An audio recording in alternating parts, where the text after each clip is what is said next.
নানা আয়োজনে সারা দেশে উদযাপিত হল ২১শে টেলিভিশনের প্রতিষ্ঠাবার্ষিকী। ২৭তম বর্ষে পদার্পণের দিনটিতে ছিল আনন্দ র্যালি, কেক কাটা, আলোচনা সভা ও সাংস্কৃতিক আয়োজন। প্রতিনিধিদের তথ্যছবিতে উপমা রায়ের রিপোর্ট।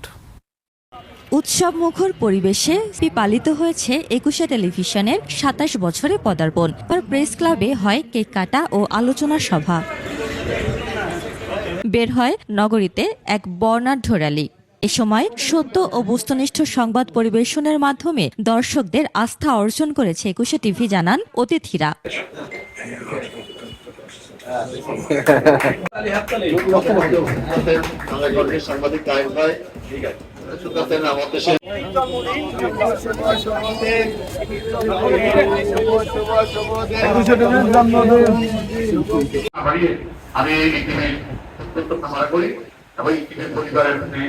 আমি তাদের ধন্যবাদ জানাই।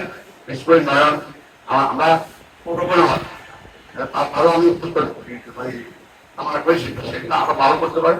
তোমাদের ধন্যবাদ জানিয়ে আমার সরস্বতীকে আমি সালাম জানিয়ে আবার মিডিয়াকে সালাম জানিয়ে আমি আমার বক্তব্য শেষ করলাম। আল্লাহ হাফেজ, আসসালামু আলাইকুম।